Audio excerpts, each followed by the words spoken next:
Hey guys, what's up? This is the meme story for the 1920s to the Great Depression. When you think of the 1920s, you probably think of something like the Great Gatsby. 2 shots of vodka. I don't know where I felt like I could get a little drink around here, do you? And while part of that is true, it wasn't all alcohol parties. The 1920s basically started with people like Charles Darwin and other radicals questioning and challenging ideas that were considered traditional and correct. Theories of things like evolution alarmed traditionalists and made them feel like their beliefs were under attack. Fundamentalists, of course, had problems with the new scientific theories, which caused the Scope trials in 1925. When the trial ended, the laws against teaching evolution was still in effect. The 1920s also was the start of mass production, which was caused by the assembly line. Mass production of the automobile allowed people to be more mobile and started the new middle class in U.S. suburbs. However, the automobiles weren't the only way of transportation. Airplanes started becoming commercial air travel that carried passengers across country. Electricity helped new appliances like refrigerators and sewing machines, vacuums and washing machines. Forms of entertainment in the 20s grew.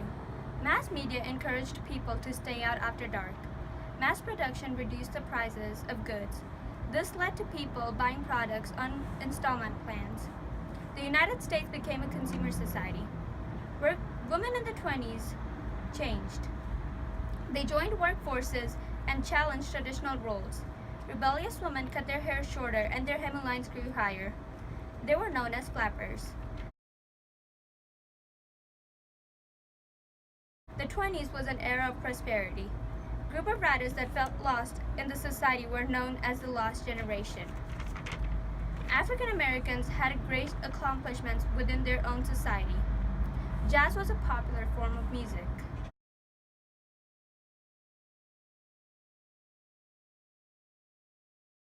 It helped cross ethnic backgrounds. Louis Armstrong was a well-known jazz musician. Langston Hughes and Zora Huston were well-known African American writers. The Harlem Renaissance were intellectual, social, and artistic African Americans. In the 1920s, the rise of communism was feared. Communism is the economic and political philosophy where the government owns all property and individual rights mean little compared to the welfare of the state. The Bolsheviks take Russia over and institute communism. Americans are fearful that communism may spread to the U.S. This period is called the Red Scare. Also happening in the 1920s were Palmer raids. Attorney General A. Mitchell Palmer is almost assassinated by anarchists. Anarchists are those who want to take down any form of government. Palmer raids were instituted to arrest and jail any suspected communist. Sacco and Vanzetti were 2 Italian immigrants who were believed to be anarchists. The evidence wasn't very strong against them, but they were tried and executed in 1927. As this was a rise of immigration, there was also a rise of nativism. The government put quotas on the number of immigrants that could enter the U.S. Get out of here! Can't you see we don't want you anymore? Why can't you go back where you came from?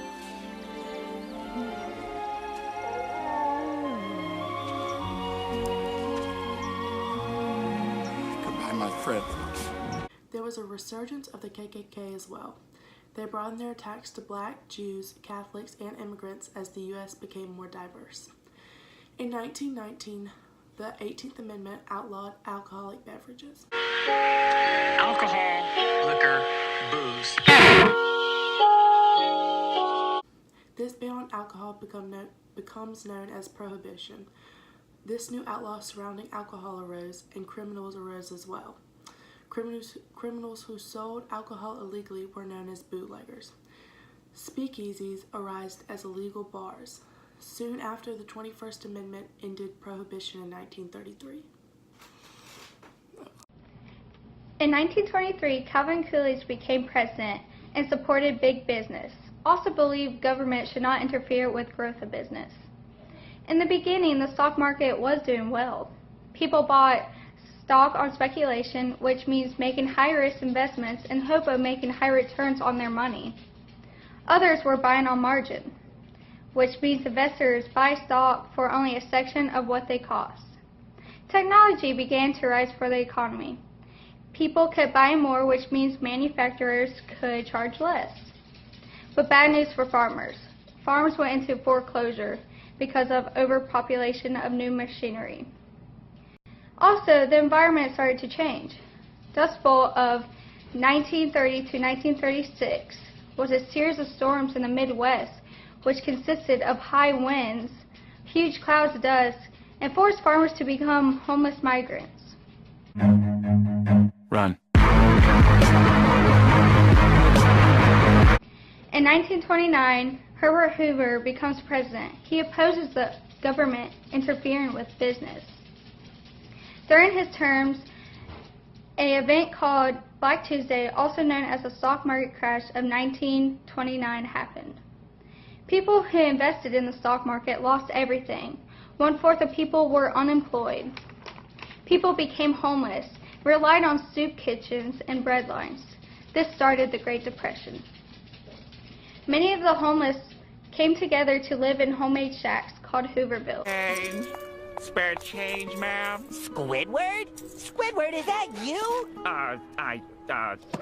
People started to call them this because they blamed the president for all their problems. FDR is the first president to use radio to his advantage, speaking directly to the nation in his fireside chats. He introduced new legislation and a number of programs known as the New Deal and efforts to provide economic relief and recovery. The New Deal failed to end Great Depression but does provide some relief and enables the U.S. to stay afloat until onset of war caused the economy to boom. Somebody say boom! New Deal helps labor movement. Thanks to advances made by labor during the New Deal, unions became consistent supporters of the Democratic Party. Women and minorities did not benefit from the New Deal.